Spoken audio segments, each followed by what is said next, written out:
नमस्कार दोस्तों, मैं हूं अर्चना यादव और अभी हमें कुंवर उद्यान सिंह पार्क में हमारे साथ में है विवेक पांडे जी, जो गांधीगिरी टीम है उसी के लीडर हैं, शायद लीडर है ना? जी, हाँ, ये भी पता चला कि ये लीडर हैं और इनसे हम बात करेंगे श्रेया के मामले में, क्योंकि आजमगढ़ में सबसे ट्रेंडिंग पॉइंट अगर कुछ चल रहा है तो श्रेया है। सिर्फ आजमगढ़ के नहीं, पूरे भारत के लिए है, क्योंकि वो एक लड़की है और आधी आबादी की बात है, तो आधी आबादी वास्तव में खतरे में है। उसे भी हम बात करना चाहेंगे, क्या कहना चाहेंगे श्रेया के बारे में जिस तरह से उनके साथ हुआ।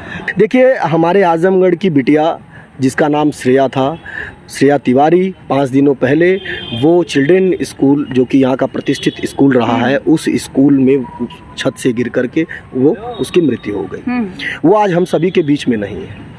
हमारी बिटिया के मरने का जो कारण रहा है कि प्रशासन द्वारा बताया गया, आजमगढ़ के एसपी द्वारा बताया गया कि उस घटना के पीछे प्रिंसिपल द्वारा अमानवीय व्यवहार किया गया। समझिएगा, अमानवीय व्यवहार किया गया। इस प्रकार के व्यवहार जो कि प्रिंसिपल द्वारा नहीं किया जाना चाहिए था, उसके इस व्यवहार की वजह से हमारी बिटिया हमारे बीच में नहीं है।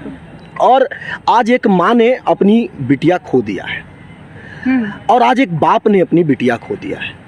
एक एक बेटे और एक बेटी के जन्म लेने में उसके लिए कितनी पूजा, कितना पाठ, कितना सब कुछ लोग करते हैं, कितनी खुशियां होती हैं।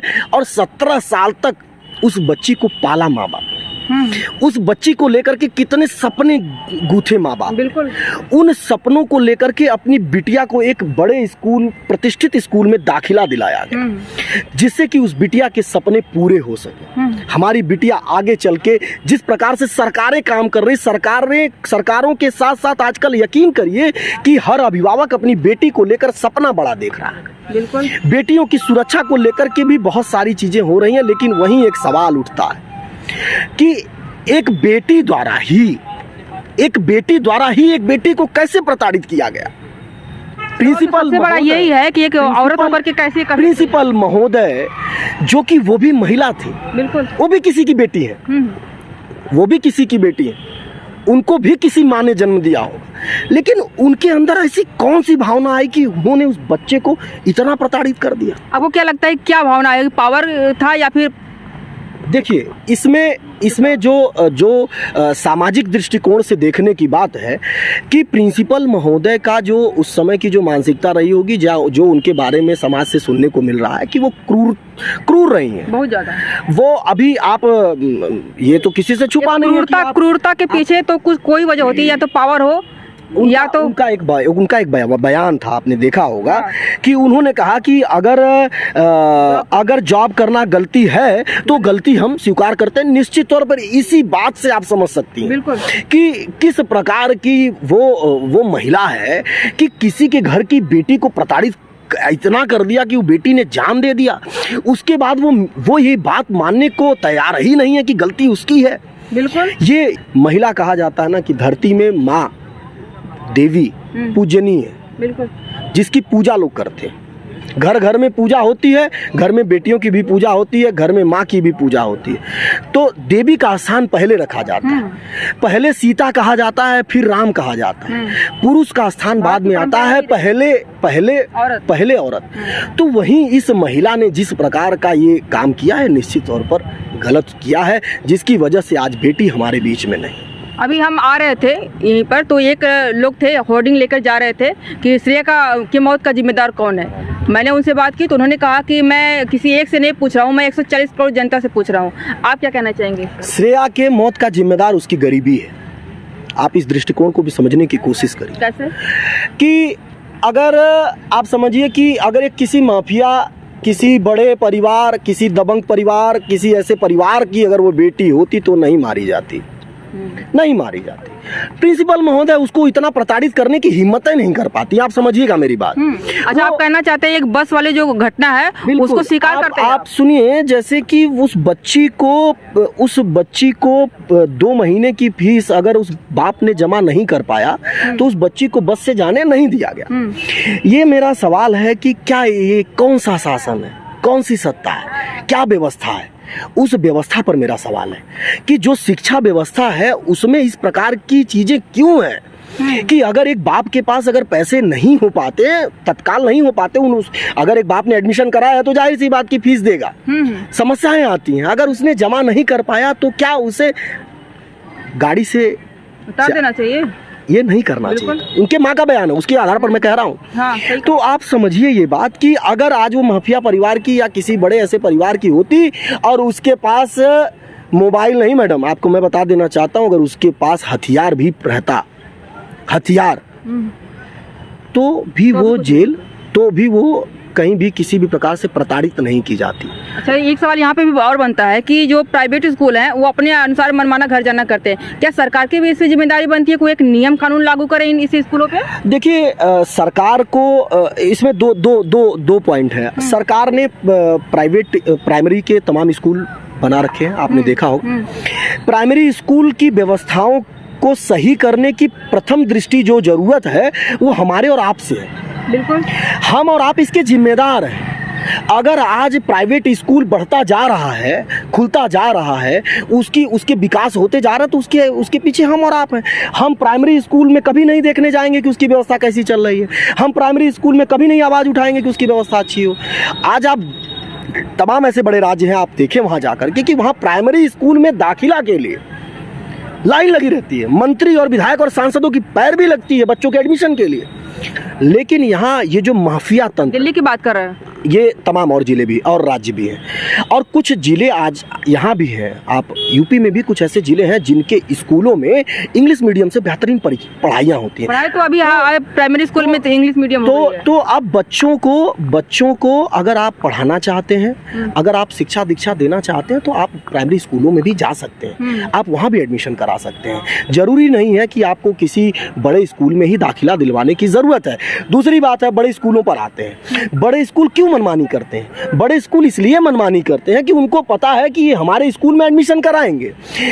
एक चकाचौंध का जो एक माहौल बना हुआ है, उसको देख करके अगर आप जा रहे हैं किसी विद्यालय में, तो ये निश्चित तौर पर गलत है। बहुत सारे ऐसे, मैं आपको बता दे रहा हूँ, आप अपना कैमरा लेकर के जाएंगी, बहुत सारे ऐसे प्राइवेट स्कूल भी हैं जिनके स्कूल के महीने की फीस 100 या 200 रुपये है।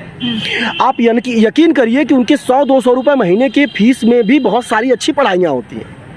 मैं जानता हूँ कुछ ऐसे प्राइवेट स्कूल हैं कि जिनके स्कूल की जो फीस है वो 100-200 रुपया है, लेकिन उनके यहाँ पढ़ाई अच्छी होती है। लेकिन उनके पास क्या है कि वो बहुत बड़ा इंफ्रा, बहुत बड़ी चीज़ें नहीं कर पा रहे हैं, वो सच में पढ़ाई कर रहे हैं। तो अब स्टूडेंट भी कम होंगे, ये भी आपने नोटिस किया होगा। और एक चीज़ और मैं बताना चाहता हूँ, पहले होता क्या था?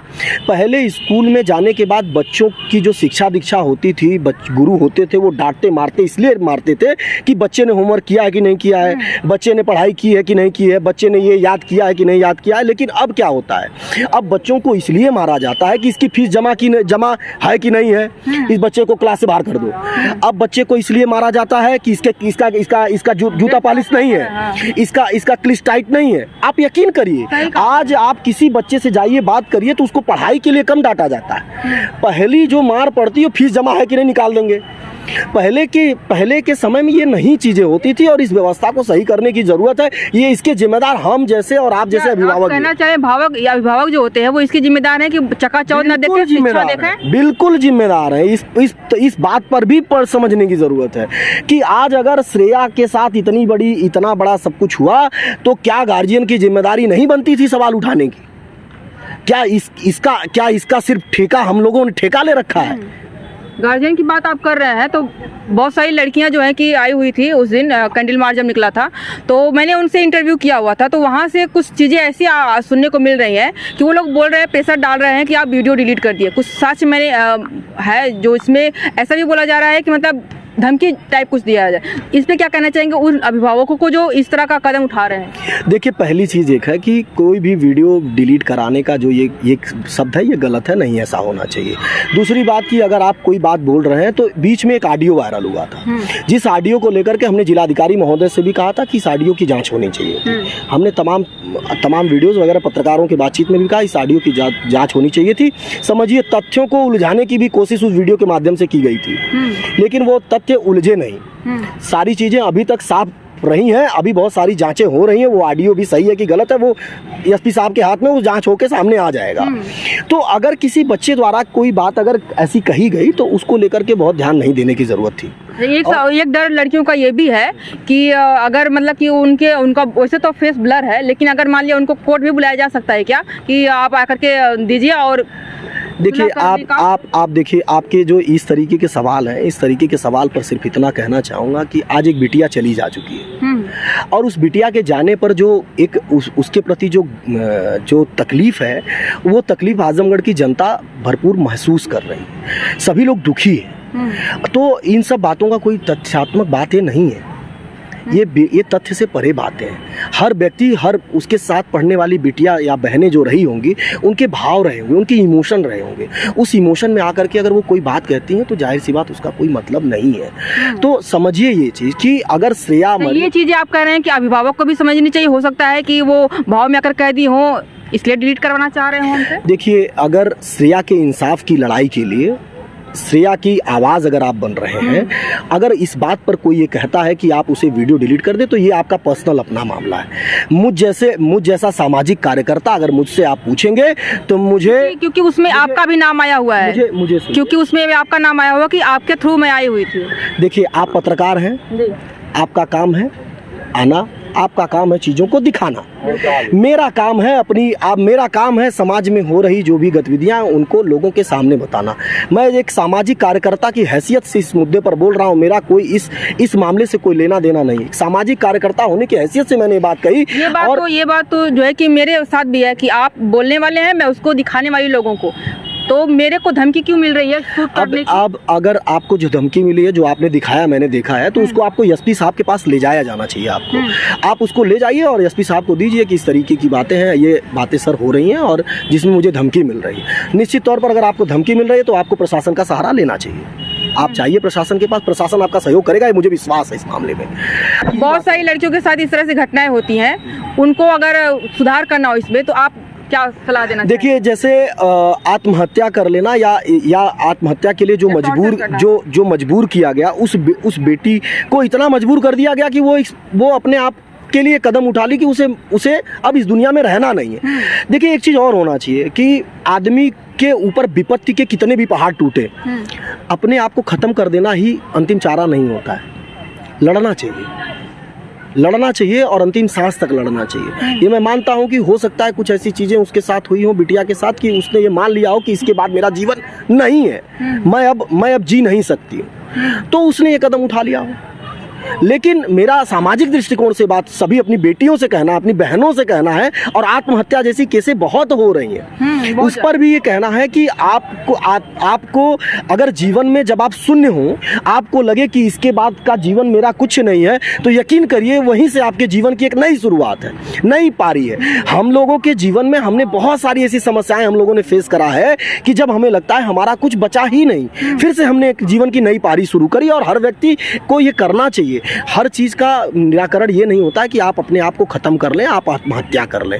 तो मेरा आपके चैनल के माध्यम से ये भी कहना है कि आत्महत्या जैसी जो केसें हो रही हैं उस पर जागरूकता भी होनी चाहिए, उस पर लोगों को जागरूक भी करना चाहिए, और माता पिता को भी, गार्जियन को भी, अभिभावक को भी, सामाजिक लोगों को भी, शिक्षक को भी, जो भी इस परिक्षेत्र से, मानवीय जीवन से जो भी जुड़े लोग हैं, उसको एक दूसरे को समय भी देने की ज़रूरत है। एक अलग टॉपिक चला जाएगा अगर आप इस पर बात करना चाहेंगी।